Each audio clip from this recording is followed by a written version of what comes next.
যদি তোমাকে বলি পানি খাওয়া গ্রামে এক এমন কাজ আছে, যদি তুমি এটা করো তাহলে তুমি নিজের নামটা ভুলে যাবে।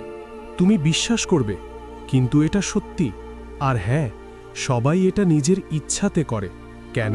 পানি খাওয়া গ্রামে এক ছোট পুকুর আছে, কোনো স্পেশাল না, পানি সাফ, চারপাশে গাছ।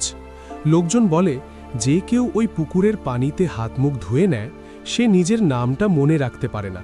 নাম ভুলে গেলেও লোকজন ভয় পায় না, কারণ তারা নিজেদের কাজ মনে রাখে, পরিবার মনে রাখে, স্মৃতি মনে রাখে।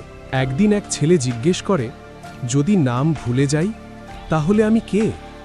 গ্রামের এক বৃদ্ধ লোক বলে, নাম ছিল ডাকার জন্য, পরিচয় ছিল কাজের জন্য। আজও পুকুর আছে, লোকজনও আছে, কিন্তু পানি খাওয়া গ্রামে কেউ প্রথমে নাম জিজ্ঞেস করে না, প্রশ্ন করে তুমি কি করো। তাহলে প্রশ্ন হলো, আমরা কি নামের জন্য বাঁচি না কাজের জন্য? নাম যদি চলে যায় তাহলে মানুষ কম হয়ে যায় না বেশি? এই গল্প শুনে তুমি কি ভাবছো? কমেন্টে লেখো।